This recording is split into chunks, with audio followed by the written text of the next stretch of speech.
여러분 최근에 점 그리고 오늘의 운세를 보는 사람들의 숫자가 굉장히 많이 늘어나고 있다라고 합니다. 아이들이 자주 보는 웹툰에도요, 무속인을 배경으로 한 이 만화들이 더 많아지고 있다고 하죠. 그래서 미래에 대한 불안감이 커지고 자기의 삶을 스스로 통제하고 싶은 욕구들이 생기다 보니까 이렇게 미래를 엿보고 싶은 겁니다. 하지만 슬프게도 이렇게 무속인을 찾아가는 사람들 중에 무려 20% 이상이 크리스천, 기독교인이래요. 그래서 이러시면 안 되고 이렇게 하셔야 되거든요. 그래서 에이 목사님 그냥 저 재미로 본 거예요. 믿지는 않아요. 한번 가본 적은 있지만 저 하나님 떠난 것은 아닙니다. 그렇게 얘기하실 수 있겠지만 여러분 너무나 슬프고 가슴 아픈 일이죠. 여러분 만약에 우리 남편이 재미삼아 다른 여자 잠깐 만나봤다. 괜찮습니까? 피가 거꾸로 솟게 되죠. 하나님 입장에서 한번 생각해 보면 그냥 잠깐 재미로 믿지는 않아요. 여러분 그게 허용이 되지 않는다라는 것이죠. 여러분 본래 우상 숭배는 하나님을 완전히 버리는 일들이 아닙니다. 이스라엘 백성들의 우상 숭배를 살펴보면은 하나님도 어느 정도는 사랑했어요. 그리고 다른 우상도 사랑하는 일들이 동시에 일어났다라는 것이죠. 그러니까 하나님으로부터 책망을 받을 때 이스라엘 백성들은 여전히 성전을 갖고 있었고 제사를 드리고 있었고 예배를 드리고 있었습니다. 하나님을 완전히 떠난 것은 아니었다라는 것이죠. 그러니까 마음이 아예 없어진 것이 아니라 마음이 두 개로 나눠진 것이 문제입니다. 그런데 이런 것은 사람과의 관계도 비슷하죠. 관계가 정리되고 새로운 사람을 만나는 것보다 동시에 이 사람 저 사람을 만나게 되는 것이 그 상대방을 더 비참하게 만듭니다. 모욕적으로 느껴지게 만들죠. 그래서 점을 보는 것뿐만 아니라 우리가 일상 속에서 살아갈 때 우상을 품으면서 살아갈 때가 굉장히 많은 순간들이 있죠.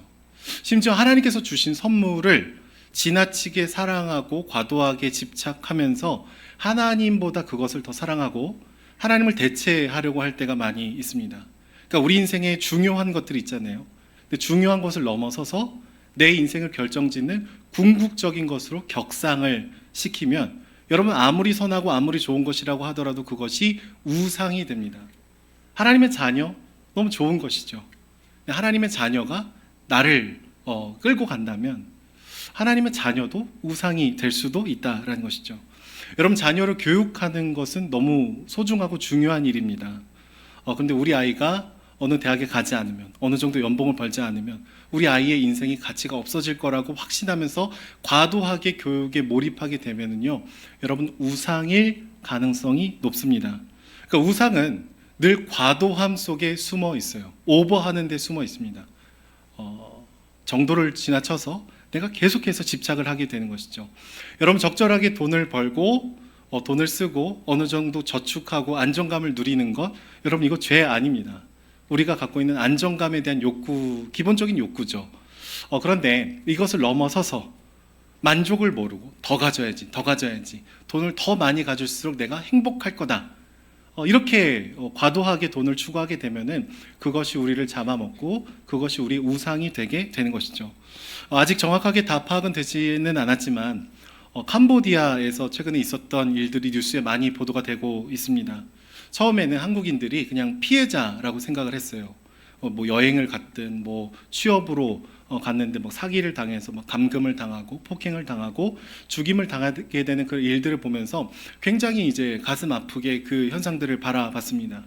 근데 취재가 시작이 되고 조사가 되니까 피해자들도 분명히 많이 있지만 가해자들 중에서도 한국인들이 꽤나 많이 함께 있다는 것을 보게 되었죠. 캄보디아에 자발적으로 넘어가서 이게 안 된다라는 것을 알면서도 범죄에 가담하는 이 청년들의 사진을 제가 본 적이 있거든요. 문신을 엄청나게 많이 하고 어떤 한 친구는 막 웃고 있고, 저 아이들의 마음에는 어떤 것이 가득 차 있길래 이렇게 범죄라는 것을 알면서도 저런 선택을 할까? 한국에 들어왔다가 더 슬픈 거는 그때 벌었던 고수익에 눈이 멀어서 다시 돌아가는 친구들도 있다라는 얘기를 들으면서 마음이 참 무너져 내렸습니다. 돈이라는 것이 얼마나 중요하길래 누군가의 생명을 뺏으면서까지 내가 더 많은 돈을 벌면 행복하리라. 이 마음을 품고 살아갔던 것이 한편으로는 불쌍한 느낌마저 들게 되는 것이죠. 그런데 만약에 여러분 오늘을 살아가는 우리도 뭐 이런 극단적인 예가 아니라고 하더라도 하나님께서 기뻐하시지 않는 것들을 같이 품고 내 마음에 겹겹이 쌓아가고 있더라면은, 그래서 심지어 우리가 기도하는 내용조차도 예수님을 믿지 않는 사람들과 동일한 기준과 동일한 가치로 기도를 하고 있더라면은 우리는 우리 마음의 중심을 돌아볼 필요가 있는 것이죠. 내 마음이 정말 온전한 마음으로 주께 나아가고 있는지, 아니면 두 조각, 세 조각 난 마음으로, 외도한 그 마음으로 주님 앞에 나아가고 있는지 우리는 돌아볼 필요가 있습니다. 야고보서의 수신자들은 여러 가지 관계적인 갈등이 있었습니다. 이제 흩어져 있는 성도들이라고 묘사를 하고 있기 때문에 이 삶의 터전을 떠나서 낯선 공간에 흩어져 살았으므로 경제적으로 굉장히 힘들고 어려운 것이 보편적인 현상이었습니다. 그런데 구성원들 중에 몇몇은 굉장히 부자인 사람들이 나타난 거예요. 그러니까 일단 그 당시의 상황에서는 친로마적인 성향을 갖고 있는 사람들이 더 많은 돈을 갖고 있을 가능성이 높았습니다. 일제시대에 일제 부역했던 사람들, 친일파의 사람들이 많은 돈, 땅, 뭐 권력 이런 것들을 향유했던 것과 비슷한 이치죠. 그러니까 어찌됐든 교회에는 생각보다 다양한 배경의 사람들이 모여서 뭐 가난한 사람도 있었고 부자인 사람도 있었고 힘이 있는 사람, 뭐 없는 사람, 뭐 다양하게 섞여서 서로를 마주하게 되었다라는 것이죠. 그런데 문제는 경제적으로 부유한 사람들이 자신들이 갖고 있는 이 돈을 가지고 지나치게 자랑하고 능력이라고 얘기하고 누군가를 함부로 대하는 일들이 교회 안에, 공동체 안에 이루어지고 있었다라는 거예요. 그리고 가난에 처했던 사람들은 어떻게 반응했을까요? 저 사람도 정말 잘못됐다, 성경적이지 않다, 뭐 이렇게 반응한 게 아니라 나도 저 사람처럼 되고 싶다, 나도 더 많은 것을 갖고 싶다, 이런 식으로 반응하고 있었다라는 거예요. 여러분, 물론 우리 삶이 정말 힘들고 어려울 때 하나님 너무 힘들고 어려우니 제발 이 가난에서 나를 좀 벗어나게 해주십시오, 나의 필요를 좀 채워주십시오, 우리 당연히 기도할 수 있죠. 하나님을 의지할 수 있습니다. 그것이 죄가 아닙니다. 그런데 많이 가진 사람은 막 특별하게 여기고 적게 가진 사람은 막 함부로 여긴다면 여러분, 그거는 옳지 못하다라는 거예요. 상황이 아니라 사람을 차별해서 대해서는 안 된다. 적어도 어디에서요? 교회에서. 세상에서는 그렇게 얘기하고 그것이 능력이라고 하고 그것으로 사람을 높이고 낮추기도 하겠지만, 교회에서는, 그리스도를 중심으로 모이는 우리 공동체 안에서는 그런 일이 절대로 일어나서는 안 된다라는 것이죠. 예전에 한번 말씀드린 적이 있는데 부자들이 돈을 우상으로 삼는 방법은 제어되지 않는 탐욕을 끊임없이 추구하는 방식입니다. 그러니까 더 많은 돈을 벌기 위해서 수단과 방법을 가리지 않는 거예요. 만족과 감사가 없습니다. 핸들이 고장난 트럭처럼 남의 삶을 막 기꺼이 들이받아요. 왜요? 더 많이 벌면 행복하리라 라고 생각을 하고 있기 때문이죠. 불법을 자행합니다. 그리고 들키면 전관 출신 변호사 써가지고 이거를 그냥 돈으로 무마하고 싶어하는 것이 이 부자들의 탐욕의 방식입니다. 하지만 반대로 가난한 사람들도 돈을 충분히 우상으로 숭배할 수 있어요. 어떻게 가난한 사람들이 돈을 우상으로 숭배할 수 있을까요? 나의 모든 고통과 아픔과 힘듦과 어려움을 해석할 때 하나의 렌즈로만 보는 거예요. 내가 지금 힘들고 아프고 어려운 것은, 불행한 것은 돈 때문이야. 충분히 갖지 못했기 때문이야. 여러분, 이 동전을 거꾸로 뒤집으면 뭐가 됩니까? 돈만 있으면, 더 많은 돈만 가지면 나는 달라질 거야. 나는 가치 있는 인생을 살 수 있을 거야. 여러분, 상황은 다르지만 돈을 의지하고 돈을 갈망하고 돈을 추구하는 이 마음의 정도는 똑같다라는 것이죠. 그래서 부자일 때도 돈을 우상으로 숭배할 수 있고 가난할 때도 충분히 돈을 우상으로 숭배할 수 있으면 돈이 메시아가 될 수 있는 것이죠. 그런데 결국 하나님을 의지하고자 하는 마음이 둘 다에게 없다라는 것이죠.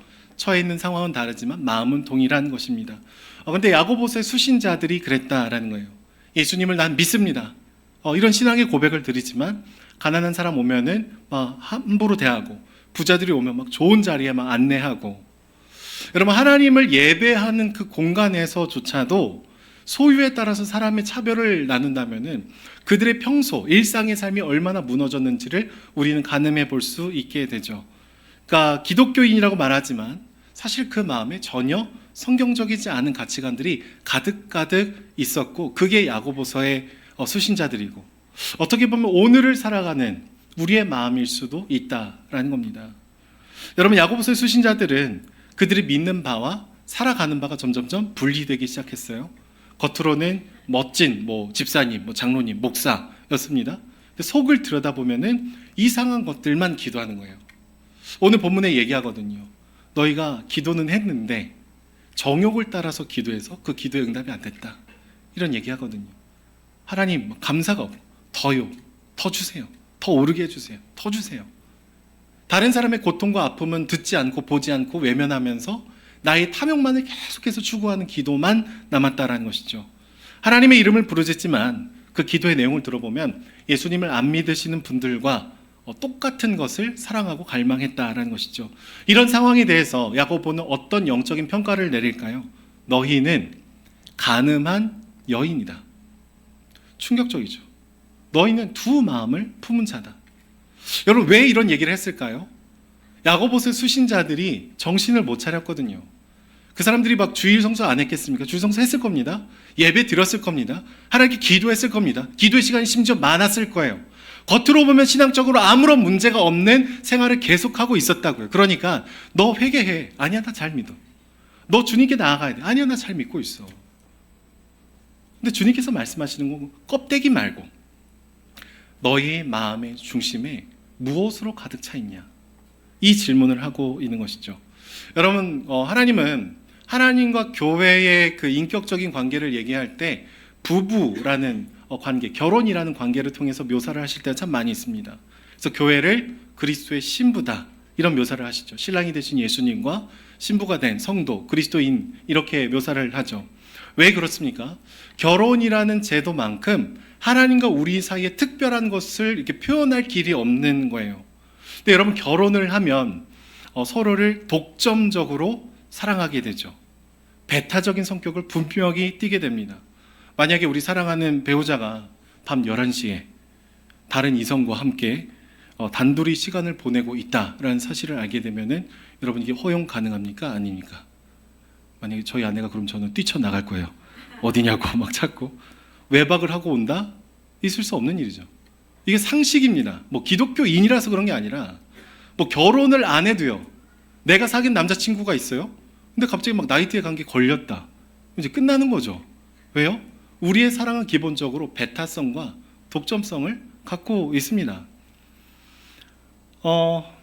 만약에 교회가 그리스도의 신부라면 주님을 사랑해야 되는 것이 아닙니다. 주님만 사랑해야 되는 것이 성도의 마땅한 본분이다라는 것이죠. 하나님도 사랑하고 다른 것도 사랑할 수 없다. 여러분, 중립지대는 없는 거예요. 적어도 이 영역에서만큼은. 예전에 응답하라 1988이라는 드라마를 잠깐 본 적이 있습니다. 여러 인물들이 나오는데 류준열이랑 해리가 이제 막 연애를 하는 장면이 나오더라고요. 그래서 한 장면을 봤는데 버스 안에 사람이 막 가득해요.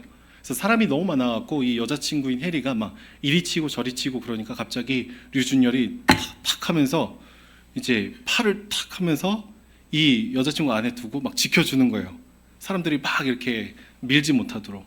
근데 여기 힘줄이 갑자기 클로즈업 되면서 얼마나 얘가 이렇게 버티고 있는지 막 이게 나오게 됩니다. 저는 그거를 보면서 사람은 다 똑같구나. 제가 그랬거든요. 전철을 타고 다니면서 이제 저희가 금정, 신도림 이렇게 서울로 올라갔거든요. 사람 너무 많아요. 저희 아내를 제가 지켜주면서 독점적인 사랑, 배타적인 사랑. 나만 그런 게 아니네. 작가가 내 얘기를 알았나? 막 그럴 정도로. 여러분, 사랑은 배타적인 거죠. 근데 오늘 말씀 본문을 보시면은 주님께서 뭐라고 얘기하실까요? 성령께서 우리 속에 거하시는데 뭐래요? 시기하기까지 사모하신다. 여러분, 이 말씀을 묵상해 보니까요, 주님이 우리를 시기하시기까지 사랑하신다. 독점적으로 사랑하신다. 그 어떤 것에서부터 우리를 빼앗기지 않으실 만큼 나를 사랑하신다. 하나님 온 인류를 사랑하시니까 적당히 이 사람 저 사람 사랑하고 대충 사랑하고 아프냐 그렇구나 이 정도가 아니라 하나님 우리 한 사람 한 사람을 독점하실 만큼 나를 사랑하신다라는 거예요. 얼마만큼요? 여러분들을 위해서 죽기까지 사랑하신 분이다라는 것이죠. 질투하신대요. 시기를 내신대요. 갖고 있는 것이죠. 근데 여러분 곰곰이 우리가 생각을 해보면 하나님께서 우리를 이렇게 치명적으로 사랑해 주신다라는 것이 사실 은혜이죠. 왜냐하면 내가 사실 그렇게 아름답지 않거든요. 나를 질투하실 만큼 내가 그렇게 사랑스러운 모습만을 주님께 보여드린 적이 없거든요. 만약에 여러분들 집안에 CCTV를 제가 막 가서 본다고 한다면 막 보여주고 싶은 모습만 있지는 않겠죠. 애들한테 화를 낼 때도 있고 밥 먹어라 했는데 계속 안 나와갖고 막 힘든 시간들도 있을 것이고, 아이들을 온전히 사랑해주지 못한 내 모습이 그다지 예뻐 보이지 않을 때도 있고, 우리의 마음속을 들춰봤더니 예수님 믿는다 말하지만 사실 잘 안 믿었고 다른 것 더 필요하다고 얘기할 때도 훨씬 더 많았거든요. 그러니까 우리 스스로를 깊이 볼수록 하나님이 나를 왜 독점적으로 사랑하시지? 왜 나를 시기하시기까지 사랑하시지? 이게 당연한 게 아니라 은혜구나. 내게는 조건이 없는데, 내게는 그런 아름다운 모습이 없는데 내가 검지만 아름답다. 이 얘기를 해주고 계신 것이죠. 마치 호세아를 버리고 또 버렸던 고멜처럼 주님은 우리를 계속해서 찾아 나서십니다. 그리고 8절 말씀 보시면은 이렇게 기록이 되어 있어요. 하나님을 가까이 해라, 이런 얘기예요. 그럼 뭐래요? 주님이 너희를 가까이 하시겠다. 여러분, 우리가 주님을 가까이 하면 주님은 우리에게 가까이 오셔야 됩니까? 저는 이 본문을 묵상하면서 이게 당연한 게 아니구나. 내가 다가간다고 주님이 나를 가까이 두실 필요가 없을 수도 있겠다. 제가 이번 주에 머리를 하고 왔는데 머리를 뽑고 왔습니다. 제 머리 주치의가 우리 나혜선 집사님이신데, 거기 가서 이제 머리를 뽑으면서 봤는데, 제가 원래 TV를 거의 잘 안 보거든요. 근데 우리 미용실 TV에 이렇게 연애 프로그램이 방영이 되고 있었어요. 나는 솔로. 그래서 제가 이제 파마를 했으니까 이렇게 보면서 나는 솔로를 이렇게 보고 있는데 아주 치열해요. 이제 결혼을 안 한 한 청년이, 남자가 여자한테 막 다가갑니다. 다가가면 이 자매가 바로 다가오는 게 아니죠. 막 한 명은 달아납니다. 한 명 또 다가가고, 여자가 다가갔는데 남자가 달아나고. 그러니까 서로의 마음을 확인하기 전까지는 조건을 다 따지는 거예요. 직업은 뭔지, 인상은 어떤지, 갈등을 어떻게 해결하는지, 이런 것들을 다 따지면서 다가가도 다가오지 않는 관계들이 훨씬 더 많다라는 것이죠. 근데 우리가 하나님 앞에 다가가면 그분이 다가오신다. 여러분, 이거는 당연한 것이 절대로 아니라는 것이죠. 제가 저희 딸 둘을 볼 때 이제 가끔 이런 얘기를 합니다. 어떡하지? 이 말이 어떤 의미냐면, 너무 예뻐서 시집을 보내기 싫은데 어떡하지? 이게 다 함축되어 있거든요. 그래서 저희 막내는 특별히 제가 주혜야 어떡하지? 저희 막내가 아빠 그만해 막 그러면서 되게 싫어해요. 왜냐면 제가 너희들은 결혼할 수 없다, 아빠랑 평생 살아야 된다 막 계속 얘기를 하고, 남자가 안으려고 하면 X 안 돼 막 소리쳐라. 제가 막 이렇게 교육을 했거든요. 누가 따라가자고 하면 안 된다 막 다 교육을 엄청나게 철저하게 했습니다. 그러니까 이제 아이들이 아빠를 좀 부담스러워하기 시작했어요. 그래서 제가 이제 식사를 하다가 어떡하지? 그럼 막내가 좀 적당히 하지, 약간 이런 느낌이에요. 저는 아마 평생 결혼식장에 들어갈 준비는 안 될 것 같아요. 제가 눈물이 거의 없거든요. 그래서 딸 결혼시키는 남자 집사님들 보면은 결혼식장에 그 남자 집사님 눈만 보고 있어요. 어떡하지 막 기도해요. 주님 울지 않게 해주십시오. 여러분, 딸 가진 아빠의 마음 다 비슷하겠죠. 그 사랑이 너무 커서 질투하는, 시기하는, 독점하는, 어떤 누군가에도 별로 주고 싶지 않은, 너무 소중해서. 근데 그 눈으로 하나님이 우리를 오늘 바라보신다라는 거예요. 우리의 모든 모습이 예뻐서가 아니라 우리의 불의, 우리 이중성, 우리의 바람난 마음, 하나님 다 아시거든요. 근데 그 모든 죄책을 예수님이 삼키셨죠. 없는 것으로 그냥 친 게 아니라 대신 죽으시고 부활하심을 통해서 내가 너희를 어여삐 여기겠다. 여러분, 이게 칭의입니다. 의롭다 여기다. 이 사랑을 계속 오늘 본문에서도 베풀어 주고 계신 것이죠. 여러분, 누가복음 15장 말씀 보시면 돌아온 탕자에 대한 얘기가 나옵니다. 이 둘째 아들은 아빠 유산을 좀 먼저 주십시오. 우리는 이 말만 들어도 좀 이상하지만 여러분 유대 문화의 배경에서 이 얘기를 들으면 이런 말이에요. 아버지 왜 빨리 안 죽으십니까? 돈을 좀 주십시오. 그러니까 하지 말아야 될 말을 한 겁니다. 받지 말아야 될 돈을 받은 거예요. 아버지의 아버지됨을 깡그리 무시했습니다. 그런데 그 탕자가 모든 것을 다 탕진하고 돌아오는 그 길에서 아버지가 아들을 발견하죠. 매일 보고 있는 거예요. 오지 않을까, 오지 않을까. 나에게 무엇을 다 했든지 간에 죽기까지 사랑한 내 아들이 오지 않을까. 그래서 골목 어귀에 딱 섰을 때 아빠가 뛰어나갑니다. 여러분들 유대인들은요, 우리처럼 이렇게 분리되어 있는 옷을 입는 게 아니라 통으로 된 옷을 입었거든요. 그러니까 뛰면은 이게 자칫 잘못하면 옷이 올라가서 하체가 드러나면 수치스러운 일입니다. 그래서 어린애들 빼고는 뛰지 않습니다. 근데 아들이 오니까 너무 기뻐서 달려나가는 거예요. 다른 사람의 시선이 아무런 의식이 안 될 정도로 영원히 사랑하는 그 사랑으로 이 아들을 안고 아들이라 다시 불러주고 잔치를 열어주는 것이죠. 여러분 오늘 본문에도 저는 이 사랑이 깃들어 있다고 생각합니다. 야고보서의 수신자들 엉망이었습니다. 예수 믿는다 말은 했지만 행함이 전혀 없었다고요. 돈을 사랑했다고요. 바람난 마음뿐이었습니다. 겉으로는 나는 그리스도인이라고 하면서 직장에서는 정말 말도 안 되는 행동들을 하고 있었다고요. 근데 하나님은 야 너 이거 잘못했다. 야 너 그딴 식으로 살 거냐. 나 그러면 너 호적에서 파버리겠다. 이런 식으로 우리의 행동을 변화시키시는 것이 아니라 사랑받을 자격이 없는 우리를 더 큰 사랑으로 압도해 주시며 사랑을 부어주시면서 야 네가 이제 그런 식으로 안 사는 게 맞지 않냐. 여러분 그때서야 비로소 우리는 진짜 변화가 일어나게 되는 것이죠. 오늘 분명히 얘기합니다. 세상과 벗하지 말아라. 스스로 그런 삶을 살지 말아라. 영적인 바람의 외도를 멈춰라. 내 사랑을 받아들여라. 너희를 호시탐탐 노리고 있는 마귀를 대적하라. 그는 피하리라. 그리고 주께 복종해라. 분명히 행동의 변화를 얘기하십니다. 뭐 예수님 믿었으니까 막 다 해도 돼. 뭐 죄를 지어도 돼. 막 살아도 돼. 절대 아닙니다. 근데 진짜 우리가 변하려면은 하나님의 사랑이 우리 안에 충만하게 채워질 때 우리가 변하게 되는 것이죠. 그 다음에 마지막으로 얘기하는 것은요, 슬픔과 애통을 요구하시고 눈물을 흘려라, 울어라 이런 얘기를 하고 있습니다. 여러분 왜 슬픔과 애통을 명령하실까요? 우리 마음이 고장이 나 있기 때문에 그런 거예요. 엉뚱한 것을 기뻐하거든요. 잘못된 즐거움에 취해 있거든요.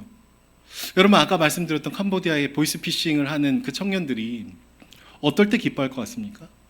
누군가를 속여서 내 통장에 잔고가 얼마가 꽂히면 와 성공했다. 좋은 기쁨입니까? 누군가를 완전히 무너뜨리고 스스로의 영혼도 망가뜨리는 그런 잘못된 기쁨이죠. 엉뚱한 기쁨으로 웃지 말고 너희들의 잘못된 가치관을 회개하고 슬퍼해야 된다. 애통해야 된다. 교회가 교회답지 못했던 모습들을 가슴을 찢으면서 회개해야 된다. 그러나 너희들이 진짜 마음을 찢고 회개하고 돌이키고 오면 내가 너희를 들어 올리리라. 이 얘기를 해주고 있는 것이죠. 그러니까 지독하리만큼 검지만 그럼에도 불구하고 아름답다. 예수로 인해서, 복음으로 인해서, 그리고 그 아름다운 삶을 살 수 있도록 내가 너와 동행하겠다라는 것이죠. 여러분 우리는 한량할 수 없는, 이해할 수 없는, 자격이 없는 그 사랑을 받았습니다. 주님만 사랑하는 존재가 될 때 우리는 모든 삶의 영역에서 하나님을 중심으로 삶을 재편하게 되는 것이죠. 말씀을 맺도록 하겠습니다. 저 안에 사랑하는 여러분, 불안함과 두려움에 끌려가면서 우리의 마음을 허망한 것에 내어드리지 않기를 소망합니다.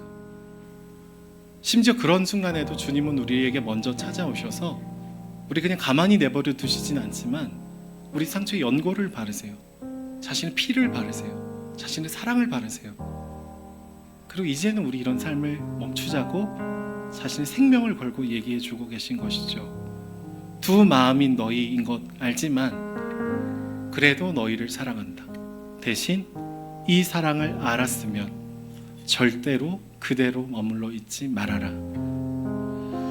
예전에 사역할 때 우리 담임 목사님께서 교육자들한테 꼭 부탁하셨던 게 있습니다.